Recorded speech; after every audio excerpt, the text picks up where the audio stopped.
launched. The invasion of Ukraine happened after President Trump was no longer in office and after figurehead Biden was installed. And it happened just the way someone predicted. Exactly the way they predicted. There was a time before he became completely demented. And I don't say that to be cruel, I say that to be accurate. That Joe Biden warned us.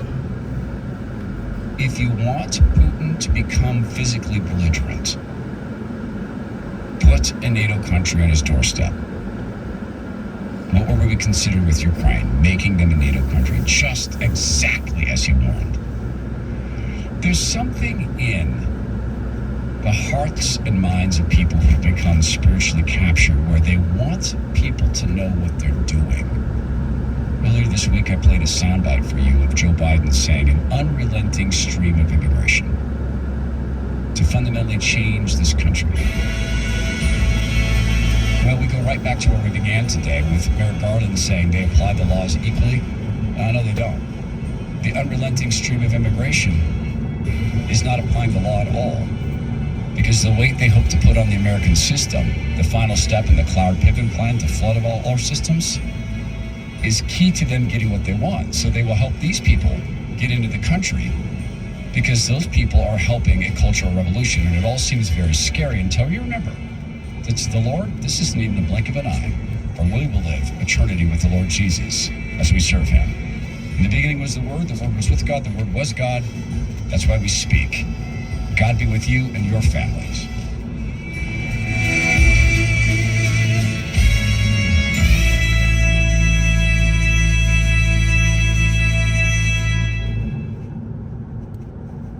The views and opinions expressed in this broadcast may not necessarily reflect those of the American Family Association or American Family Radio.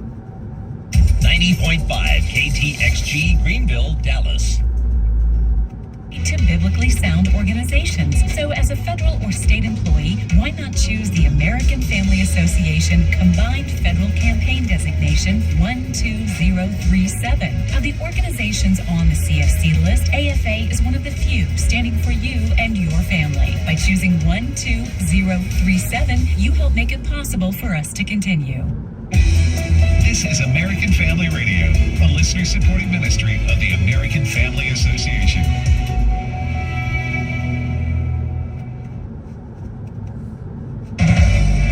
For American Family News, I'm Chris Woodward.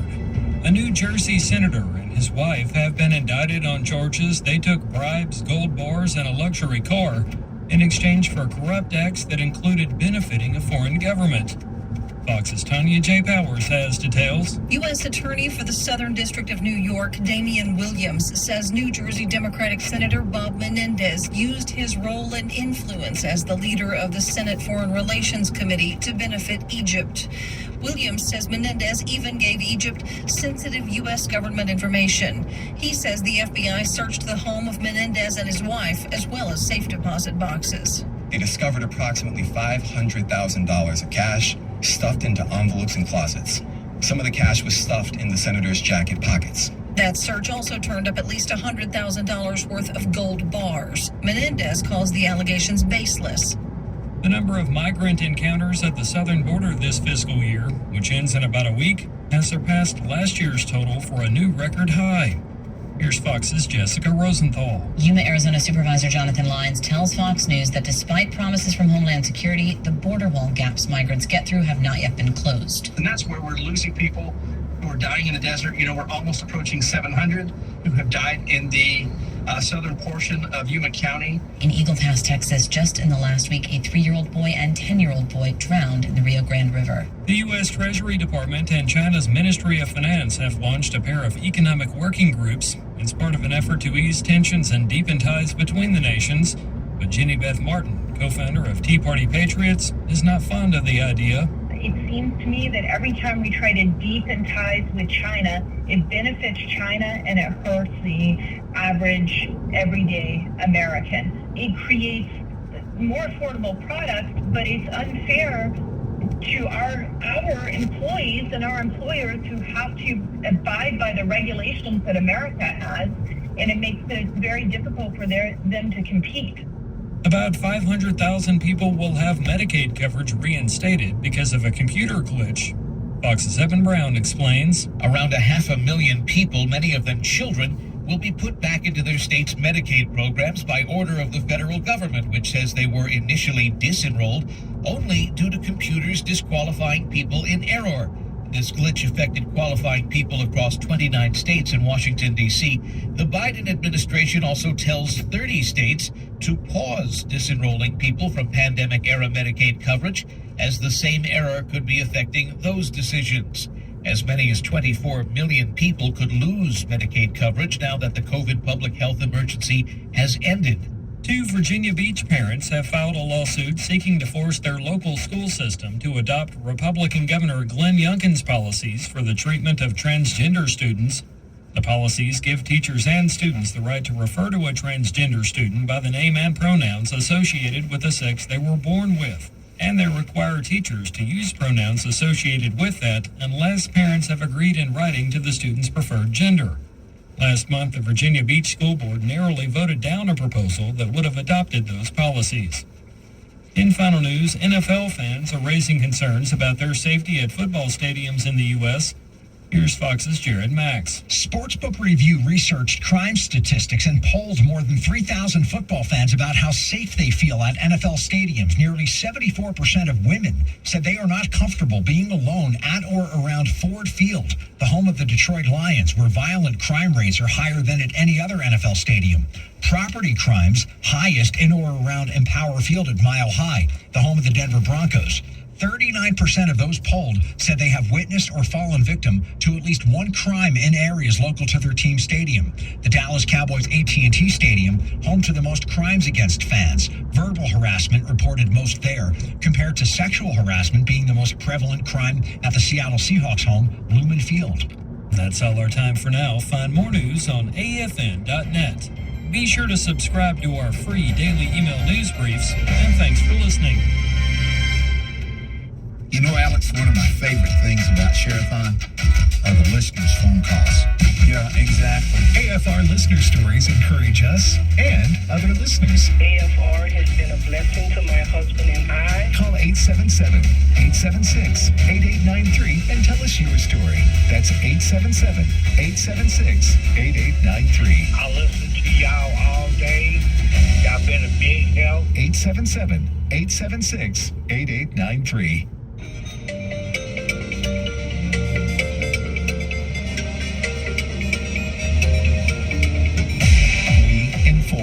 Religious freedom is about people of faith being able to live out their faith, live out their convictions, no matter where they are. We equip. This is a battle of worldviews. And we activate. We also rejoice in our sufferings because we know that suffering produces perseverance.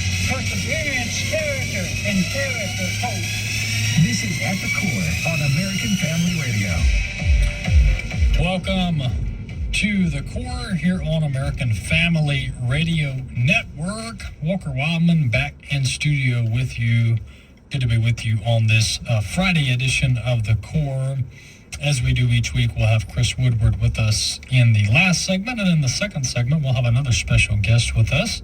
And if you want to know who that's going to be, you have to stay tuned. You have to stick it out to the second segment, and we'll introduce another guest on the program with us here in a little bit. But before we do that, I want to jump into some housekeeping items. Hey, we've only got a few days left in September. I say a few. We've got several days left in September, about a week left in the month. And Constitution Day is in September. It was this past Sunday. And nonetheless, for the entire month of September, we have this kit, this Constitution kit, still available until the end of the month. The first part of the kit is God and the Constitution with David Barton. It's a DVD set, or a DVD video series, rather. God and the Constitution with David Barton, produced by our own American Family Studios. That's the first thing. The second thing that we'll send you is a pocket Constitution. Literally, it fits in the back of your pocket. And it has a foreword by Stephen McDowell, prominent historian, George Washington expert, and he's one of the preeminent historians on America's founding fathers, and that's not an exaggeration. I actually just spent a little less than a week with Stephen. Brilliant guy. He knows a ton about our founding of our nation, Revolutionary War, George Washington and others, Declaration of Independence, the whole 9 yards. The foreword is by Stephen McDowell in this pocket constitution. So both of these things we will send you if you go to resources.afa.net, resources.afa.net, resources.afa.net, and you can see it there on the homepage. $7.50. We'll send you both of these. That includes shipping. If you want to talk about a bargain, that's one. $7.50. That includes shipping. We'll send you this Constitution kit. Once again, the video that we're sending you, the DVD, is also available on our streaming platform, streaming.afa.net. Speaking of streaming, we are doing some beta testing on our mobile app, which that should be launched here in the next month or so. The next month or two, we'll have our AFA streaming iOS mobile app out there, and we're also developing the Android version as well. Both of those should be released by the end of the year. That's the goal. So some exciting developments on that front. Hey, let's focus on Scripture. Psalm chapter 88 is where we are this week. Psalm chapter 88. David begins, this is not David, rather, it's another writer, but it's still in the book of Psalm.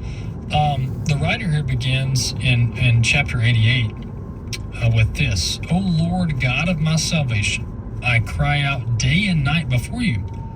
Let my prayer come before you. Incline your ear to my cry, for my soul is full of troubles, and my life draws near to Sheol, which is another word for hell, in the literal sense.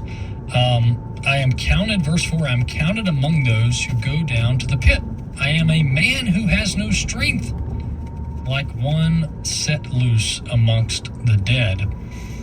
So the writer here is just bringing about bluntness, honesty, forthrightness. And then the writer transitions about a third or 2/3 of the way through, and he says, but I, O Lord, cry to you. In the morning my prayer comes before you. That is where the writer turns here. So we really have two themes here. We have humility, we have truth, we have forthrightness, and then we have a petition before the Lord. A petition before the Lord. For the Lord to hear his cry, the writer's cry. And may that be how we enter the throne room of God. May we enter it with humility, with a confession of our own weakness, and then petition the Lord to have favor upon us. Well, speaking of having favor, I'll tell you who doesn't have favor, and that is Washington, D.C., our nation's capital. I just spent about a week there. And, the town is just way out of touch with the people of this nation. And there's so many things that our nation's capital is focusing on that isn't of priority to our nation and to the future of it. And we see that going on today, and that's why many of the elected officials in Washington have just astronomically low, if that's not an oxymoron, approval ratings. That's probably not a good term, but the approval ratings for amongst the public for these elected officials is just extremely low. I mean, you're talking single digits for some of them. Some of them might break into double digits, but 15-20% is pretty normal for an elected official in Washington, with the exception of a few that have higher ratings than that. But nonetheless, our nation's on the wrong track. That's abundantly clear. And one of the areas that we are making a fool of ourselves in is the president. The president is now 80, and he's running for re-election. To what extent that means, I'm not really sure. But he is embarrassing our nation because he's clearly not able to run the country as commander in chief. And one example of this is when he was in Vietnam about a week or two ago. He was speaking and nobody knew what he was talking about. And furthermore, his own handlers decided they would cut the mic off of the commander in chief. Let's listen to this disaster. Clip one. We talked about stability. We talked about making sure that the third world, the southern hemisphere had access to change it, had access. It wasn't confrontational at all. Thank you, everybody. This ends the press conference. Thanks, everyone. Thank you.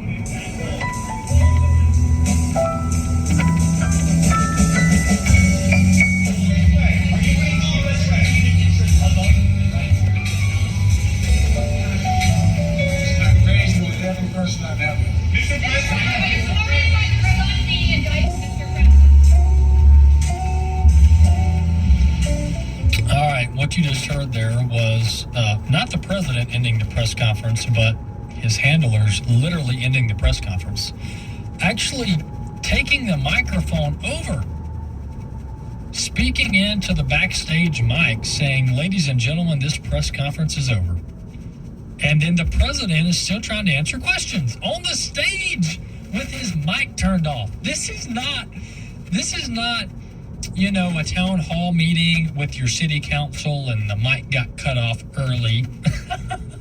This is not my little mic getting cut off early. This is the commander-in-chief, the top official in our government, the president, the chief executive, and they are cutting his mic off. I've never seen this before. I've never seen it. That would get you fired in normal days. You do not cut the mic off of the sitting president. If you do, you better be sure he's done. You better be 100% sure he's done speaking. But Biden wasn't done there. He said this. He was basically saying this press conference isn't over. I'm still up here. We're taking questions, even though I don't know what y'all are talking about, and I can't answer a question. A very sad state, very embarrassing. But that's where we are, and we are where we are because the Democrats propped him up. In the 2020 cycle, they propped him up. He campaigned from the basement. The media ran cover for him, and here we are. Another disaster that we're seeing is energy prices, and they're back on the rise. The Biden team has done literally everything they can to cause energy prices to be high, historically high, and I'll back that up with facts here in a minute. But let's listen to CNN report saying that the Biden team is monitoring gas prices, and if we want energy prices to be low again, we'll just need Saudi Arabia. Well, they are worried about this, Aaron. Publicly, officials talk up the data that excludes groceries and gas prices, saying that it's volatile, it's unpredictable. But privately, they acknowledge that those are the two components where consumers and voters feel the most regular and sustained financial pain, and to which President Biden's favorability fortunes are most closely tied. So now these officials have started their days once again refreshing the AAA online gas charts, and they're paying particularly close attention to that $4 a gallon psychological level. And they've started holding more regular meetings to try and discuss what, if any, policy options are available to them to try to keep a lid on gas prices, especially going into the election year. I'm told at least 2 of those meetings happened last week, and that they're starting to pick up frequency among President Biden's top political and national security aides. They've talked about some small messaging or regulatory measures that they could introduce that would have some limited impact on prices. But for now, I'm told they're going to take a wait-and-see approach to see if, now that the economy is coming off of the peak travel and air conditioning season, whether that alone allows prices to come down. But Aaron, as you know, the cruelest irony about all of this is that unless Saudi Arabia and Russia decide to start pumping more oil all of a sudden, or the economy goes into a recession, there's not really going to be a dramatic impact. Oh, I'm about to spit my coffee up all over the microphone here. Folks, this is comical. I've never seen a trance like this. It is as if we're, when you watch the videos of San Francisco streets and the guys and the ladies are, then this is sad stuff. But they're hunched over because they've taken some kind of like horse drug. And they're hunched over like zombies and they just can't do anything. That's basically how our leaders are. That's basically how the White House is. They're all in a trance. They're all juiced up on something. And it's not good. The definition of being in a trance is a half-conscious state characterized by an absence of response to external stimuli, typically is induced by hypnosis or entered by a medium. So the CNN there, see, when you talk about doing cover, and this is not, folks, this is not, people talk, the media. Let's talk specifics, all right? This is an example of a journalist not doing her job. She completely botched the report and left out this critical part that the Biden administration has been doing anything and everything that it can from day one to shut down America's energy production. And Biden campaigned on this. He was in Pennsylvania saying, we're going to shut down the coal mines, baby. We're putting them out of work. They can find another job. Remember when the Keystone XL got shut down? Oh, they'll find work somewhere else. They'll find work in another industry. Oh, the EV industry will provide jobs for them. And you interview the Keystone XL workers that are still on unemployment, and they're saying, yep, no jobs around, coach. No jobs around. And so our own president shuts down America's energy infrastructure and production quite literally through the permitting process and turning down permits and through overregulation. And then we look around and go, energy prices are so high. Where is Saudi Arabia and Russia when we need them?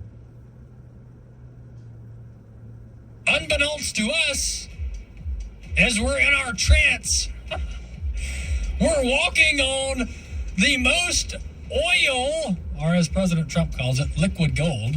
We are walking on oil more than any other nation in the world has. Did you know we have more oil under our feet than Saudi Arabia does? We have more oil under our feet, some scientists say, than every other nation in the world. And that's not even talking about natural gas or coal. But we just need Saudi Arabia to pick up the pace. And we need Putin to act right so we can continue importing his oil. This is an absolute shame, and something has to give to wake us up from this trance. Blessed is the man who doesn't walk in the counsel of the wicked, nor stands in the way of sinners, nor sits in the seat of the scoffers. My name is Abraham Hamilton III, and this is the Hamilton Minute. One word has proven to be debilitating in our society, the D word, discrimination. What we fail to realize is discrimination is not automatically a dirty concept. We discriminate against thieves and murderers when we send them to prison. We discriminate against sexual predators by keeping them away from children. And yes, we rightly discriminate against men when we keep them out of women's restrooms. According to Psalm 1, we have to discriminate against the counsel of the wicked in order to be blessed. Good thing God isn't debilitated by the D word. Listen each weekday from 5 to 6 p.m. Central for the Hamilton Corner with Abraham Hamilton III, Public Policy Analyst for the American Family Association.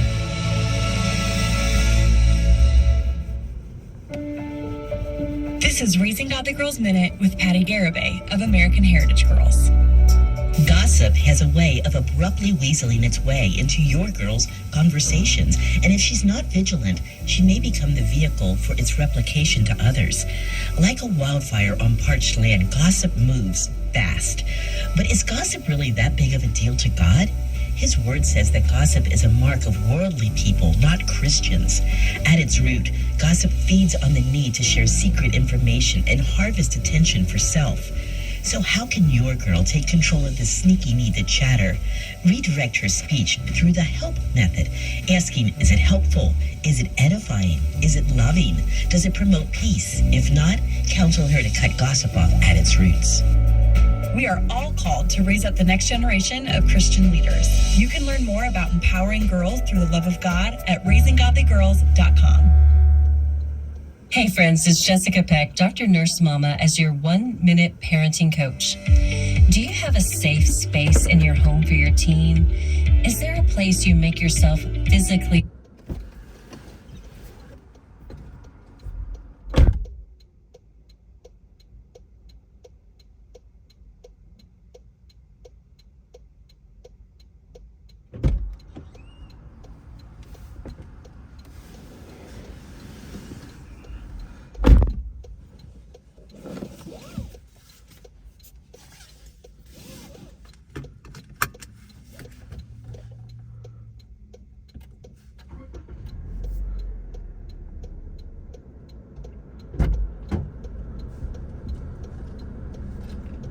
コーヒーカップ持ってきた。コーヒーカップ持ってきた。 here on American Family Radio? 持ってきたよ。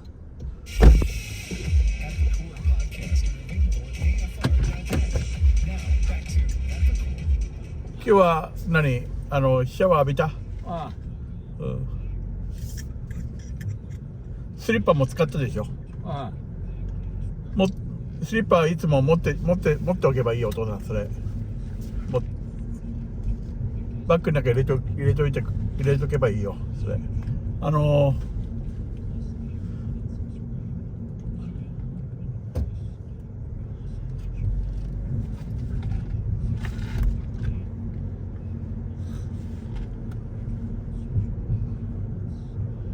シャワーも入ったの？ああ。スティームも。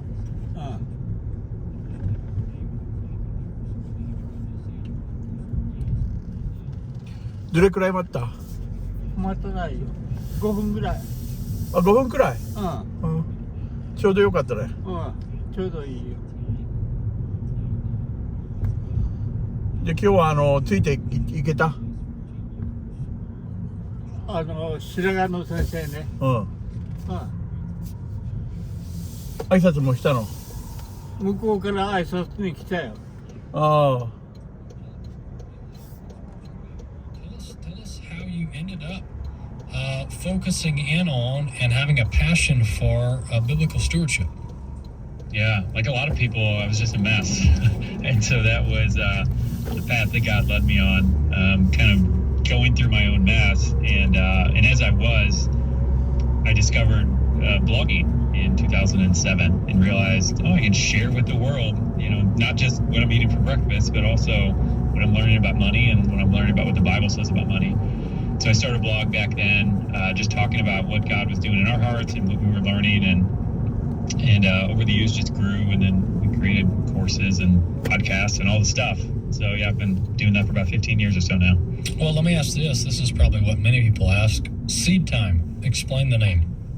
Yeah, so it's from Genesis 8:22, where God said that there would always be 4 things that would always remain, day and night, whatever, for spring and summer, and then one of them was seed time and harvest. And so I've just always been fascinated by this idea of planting a seed, and I have a garden in my backyard, and I love the long-term thinking that comes with that, and understanding that, the get-rich-quick thing doesn't work, but when we, Proverbs 13:11, I think says, but he who gathers little by little makes it grow. So that idea, that concept of planting a seed in the ground, continuing to nurture it, which we can do with our finances, it's just always resonated with me. Well, speaking of the long game, which is basically summarizing what you just said there, being focused on something for long term, understanding that over time you will reap some sort of harvest. I think that's a struggle. I think that's definitely a weakness for a lot of Americans, and not only just people who live in this country, but also Christians as well. I guess we could attribute it to our high-paced lifestyle that many of us live, a lifestyle of convenience, of things being at our fingertips, and we can literally microwave our dinner and have it ready in a couple of minutes, as opposed to having to mix all the ingredients and spend an hour or two in the kitchen. And then Why is that? I mean, from your experience, why? What's attributing to this mindset of you've got to have it in the今日はね、人が多かった。今日は人多かった。今日は多かった人が。少ないよ。ああ。知ってる人は誰もいないもん。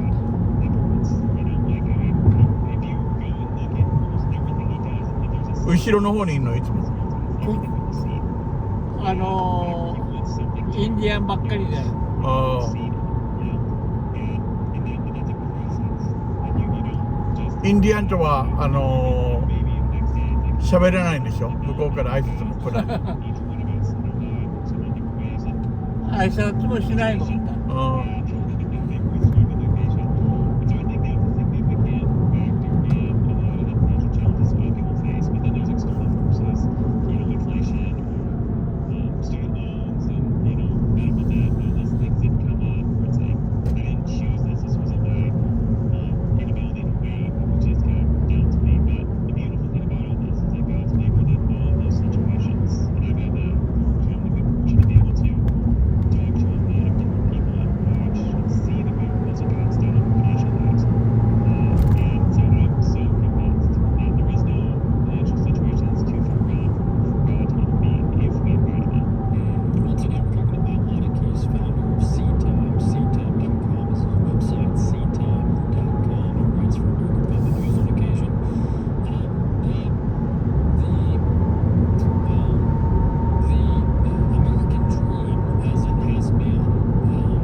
I have personally, and I know others have, is this mentality of inadequacy, this mentality of, well, if I can't be a multi-millionaire, then it's just not worth it, and I ought to just stay in my ways. You know, I ought to just stay in debt and just be status quo and be like everybody else.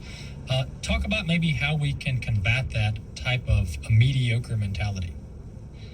Yeah, that's something that I grew up with a little bit of that mindset, and very much that's good enough, you know. And then I don't know, in reading Matthew 25 and the parable of the talents, I really got convicted at seeing that. And when we understand that everything that God entrusts us with, a lot of different things, you know, so our time, our resources, our kids, our money, like there's all kinds of different things that He entrusts us with. And I've just decided I want to be one of those. I want to be that 10-talent steward who God gives me something, says, hey, what are you going to do with this? I'm like, I'm going to multiply it. I'm going to take a risk. I'm going to do whatever I can do in my own strength to turn that into more for your glory, to honor you as my master.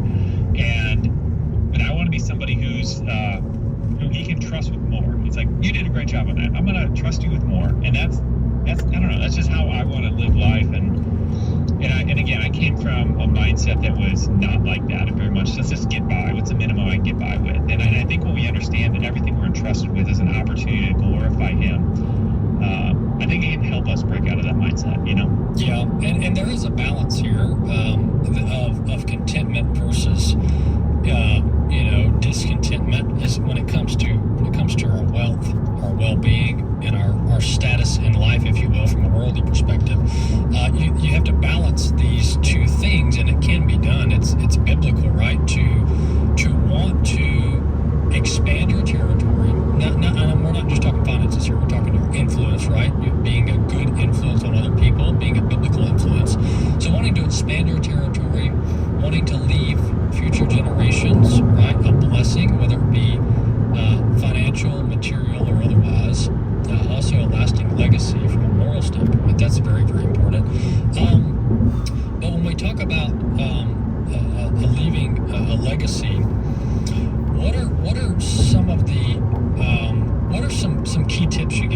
right? So let's say we got somebody listening, and they're like, yeah, I need to be more intentional about my stewardship, about my planning, about how to leave a lasting legacy for future generations. What are some of these, as Dave Ramsey calls them, baby steps? What are these fundamentals that we've got to get our mind around and we've got to get all on board with to really begin to see things grow? Yeah, well, there's a few different ways to take this, but I think one of the first things to understand, because I think a lot of people, read that verse, I guess it's in Proverbs or wherever, a good man leaves his children's children inheritance, and I think it's really important to understand that I don't believe that's talking just about money. And so I think one of the worst things you can do is just leave your kids money. And, and I had an experience seeing someone that I knew who was 21 years old, who was left with $7 million. And I think it was one of the cruelest things that could be done to him, because all of his purpose in life, I watched all of his purpose in life be stripped away from him, and he had no reason to work and no reason to do anything. And it was a sad situation. But point in all that is what I want to do for our kids is teach them how to manage money, but more importantly, like why we're doing this. And you mentioned the thing about contentment, and I think as we grow in our contentment and in our ability to steward money, we discover and we understand that we're not doing this, we're not earning more money just so that we can fill up our barns or we can fill up our closets with Gucci bags or whatever. But I believe the highest and best use is to use our effort or our skills to earn money to be able to fund and finance kingdom activities. And so once I discovered that I have a gift to do X, Y, or Z, and I can do that and earn money, and then I can use that money to also impact people and advance the kingdom and empower ministries to win more people to Jesus. Like, that's when I got really, really excited about all that. And so that's the first kind of high level of that. If you want, we can go into, more practical stuff. I'll go wherever you want to go with this. Yeah, I want to hone in on this topic of contentment, because I think it's a battle. I think it's an internal battle that people have, and we can go extreme different directions here, right? We can go towards what we alluded to earlier, and that is this: I'm fine with what I have. I don't need more, and if I want more, I'm being sinful, so I'm just going to stay where I am and not enlarge my territory. But then there's the extreme opposite of always wanting, always begging, always unhappy, right? Because we want what somebody else has, and then when we get there, we want what the other person has. What's a fundamental here? How do we have contentment, but also be intentional and aggressive in expanding our territory? Yeah, I think this is not a one-size-fits-all solution or answer or whatever. Like, I think we're all in different places with this, and there's this seesaw of these two that seem to work against each other. But I do believe that with God, we can do this thing and stay balanced and healthy. And it's like anything else. It's easy to be out of balance, but like walking that fine line of balance is more challenging. But one of the interesting things that God invited us to do, my wife and I, when I was 31 years old, I'm 42 now. When I was 31, I felt like the Lord was challenging me to give our age as a percentage of our income. And so I was given probably 11% at the time. And we were honestly doing really well financially, had a lot of extra money, and I was just getting sloppy with my spending. And I was getting sloppy with my stewardship. And he challenged me to do that. And I'm like, oh man, that's a stretch. And I didn't even know if we could do it. And I had to do all the math and, calculate out. I'm like, we can do it. It's just we're not going to have much left over anymore. So it was a pretty big sacrifice, but we began doing it at age 31, and I've been doing it ever since. So for the last 7 years, we've been given our age. And and it's just been amazing to see what he's done in our heart through that. Hey, Bob, last question. We got to step on some toes here, including step on my own, right? I want to talk about debt. All right, debt is the elephant in the room here. All right, talk to us biblically about debt. Is debt good? Is it okay? Is it bad? What should our worldview be on debt? Yeah. So do you want me to contradict Dave Ramsey, or do you want to just say what you said? You say what you believe is right. You say what you believe is biblical. No, I mean, it's really clear in Scripture that debt is not God's ideal. Like, you know, but at the same time, I don't see anywhere in Scripture where it's a sin. So I think it's important to understand that. And then from the perspective of the fact that we're in a 21st century, I think debt is a little bit different in that some people are using it for leverage to move a business forward and things like that. And I just personally don't have that strong of an opinion on that. All things being equal, I'd rather be like Chick-fil-A and be completely debt-free. Yeah. But I do understand that there's some people who want to start a business and need to take out $100,000 loan to do that. And, you know, I'm not going to yell at anyone for doing that. Yeah, no, very, very good point there, Bob. And I guess what I'm trying to get at, and I should have asked it more directly, but debt as a lifestyle, right? Because that debt is a lifestyle for some, and you say something like about not having debt anymore down the road, and they start, you know, spazzing out saying, no, I've got to have a car loan. You don't understand, Bob. So I guess address this whole debt as a lifestyle, not as a necessity, but as a lifestyle. Oh, yeah. Yeah, no, I think in most cases, stuff like that, it just is proving that we are discontent. Like, that was my situation. I had debt as a lifestyle, just spending whatever I wanted, wasn't able to tell myself no, therefore I had tons of credit card debt. And that's where I started and got it to deal with me. But the issue wasn't the credit card. The credit card was just a tool that amplified what was going on in my heart. I was discontent. You know what I mean? And so I think we do have a lot of people in this country that is the issue. And I would say, yes, cut up the credit cards. But at the end of the day, you got to get the heart issue solved because that's the bigger issue. That's great. Well, Bob, this is good stuff and very helpful. I know you write. Of course, you have your own podcast, your own organization, your own ministry, and you're doing some occasional writing for our news service, American Family News. You write some opinion pieces there. Tell our folks where they can find out more about your website and your podcast. Sure. Yeah. So our podcast is called the Seed Time Money Podcast, and our website is just called seedtime.com, like you said. Excellent, Bob. Bob Lotich, founder of Seed Time. Thanks so much for coming on the program. Yeah, thanks, Walker. Appreciate it. All right. Thanks, Bob. Very, very helpful tips there. And the summary of it all is we've got to be good stewards. All right. The Bible addresses finances. It addresses our time. It addresses our resources and how we should handle them. So we need to do so wisely and do so with passion, right? And contentment. That's the lesson there. Thanks so much for joining the core. We've got a segment left. Chris Woodward's coming in with us. You're not going to want to miss the last segment, so stay tuned. We'll be back in a few.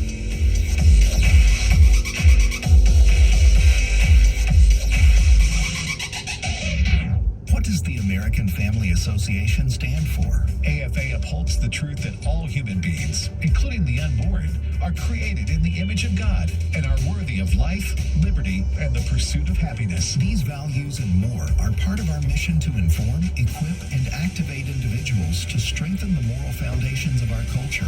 We also support the church. We want to be a leading organization in biblical worldview training for cultural transformation. Thank you for standing with us. Are you able to stand steadfast in this post-Christian world? Join Frank Turek, Gary Habermas, Hugh Ross, Richard Howe, and more than 40 other speakers for Southern Evangelical Seminary's 29th Annual Steadfast National Conference. No matter where you are on your faith journey, you will leave this event better equipped to penetrate the culture with the gospel and defend the truthfulness of Christianity. It all happens October 13th and 14th at First Baptist Church in Rock Hill, South Carolina. Register now at ses.edu/national conference. This is Walker Wildman with AFR, and we're sending Bibles. Here's Michael with Bible League International. Walker, here's an incredible story of how the gospel is truly changing hearts on the island nation of Madagascar, Africa. Let me tell you about Lally, the village witch doctor. She was all about voodoo, black magic, sorcery, all that spiritual darkness, right? But that would all change when a Christian invited her to come learn about Jesus. Lally would accept Jesus as Lord and Savior, but the story does not end there. She would go to literally dozens of families that she misled through witchcraft and urge them to follow Jesus. Today, there's 400 people in remote Madagascar, Africa, who need the Word of God. Listen, every gift made today will be doubled. We have a goal this month to bless 4,000 Bibleist believers. We're a little bit behind, and so would you help us today? $5 sends one Bible. Yes, that's $5 for one Bible. $100 sends 20, and $500 sends 100 Bibles. Give generously at 800-YES-WORD, 800-YES-WORD, or visit sendbiblesnow.org. Sendbiblesnow.org. the Secure Freedom Minute. They're back. The Chinese Communist Party, elements of the U.S. government, and assorted other globalists doing business as the World Health Organization, who created and or murderously mismanaged the response to the Wuhan virus, want the power to do even worse in the future. Now, as the Biden administration signals, it will reestablish mask mandates, compulsory vaccinations, and other restrictions on our movements, speech, assembly, etc. The WHO is inexorably acquiring the authority to compel such tyranny in the name of pandemic prevention, preparedness, and response. Most recently on Wednesday, unbeknownst to the American people, and with nary a single vote from the so-called world leaders gathered at the United Nations, the WHO's Director General proclaimed that a political declaration has greenlighted a comprehensive global health emergency architecture that amounts to a digital gulag. Learn more and fight back at sovereigntycoalition.org. This is Frank Gaffney. At the Core podcasts are available at AFR.net. Now, back to At the Core on American Family Radio. Welcome back to the last segment of the program today.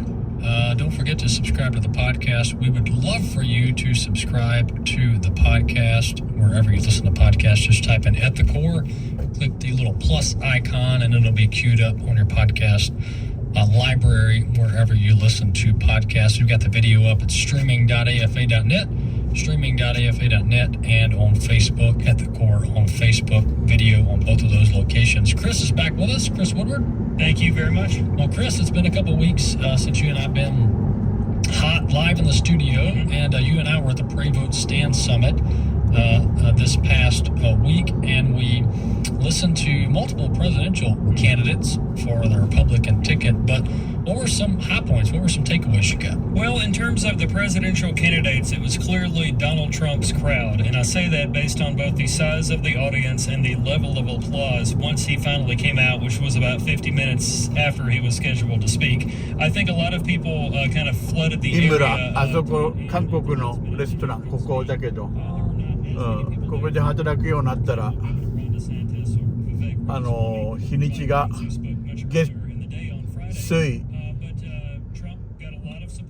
で金曜日で土曜日連れてくから土曜日もしあそこで金曜日働いてくれって言われてるからだからそしたら今日の日を明日だから土曜日の日にエクササイズ連れてくから1日ずれるってことまだ決まってないけど10月になったらそれでいいね何曜日だから月水土チャイニーズいや韓国よあれ井村日本のレストラン全員韓国人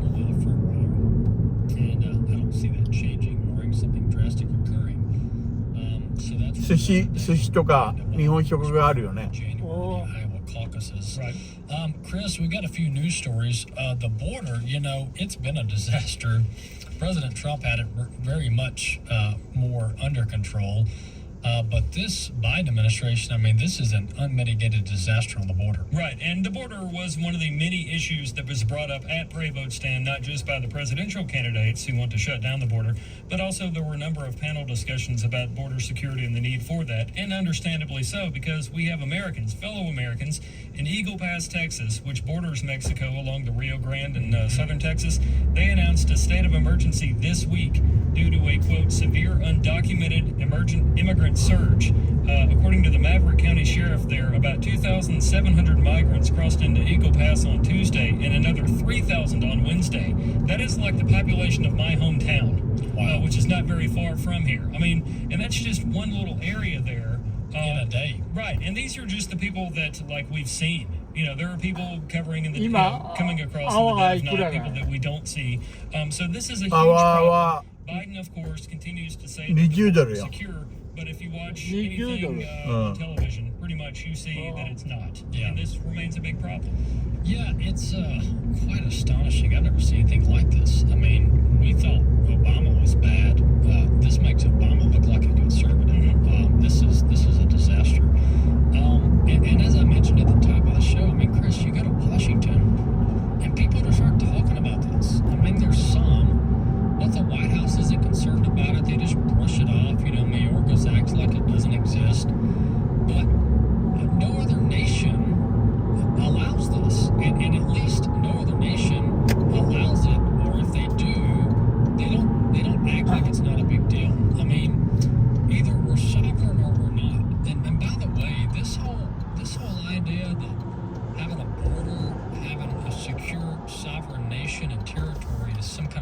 American concept is absolutely absurd. よかったね。 Denies all of human history. I mean, people have fought and died over borders. Right? Look over in Ukraine, Chris. But you look at what's going on in Eastern Europe and Ukraine with the war with Russia. Zelensky just came into D.C. He's in there, I was there yesterday and today. And from what I heard, my parents are still in D.C., but they basically locked the Capitol down. They brought in, vehicle barriers, extra police force, the whole 9 yards for Zelensky. In Washington, D.C., they locked D.C. down for Zelensky, but on our own border, if you're with MS-13, come on in. Yeah, there have been a number of people, not just those on Fox News, that have... はい。はい、thank you.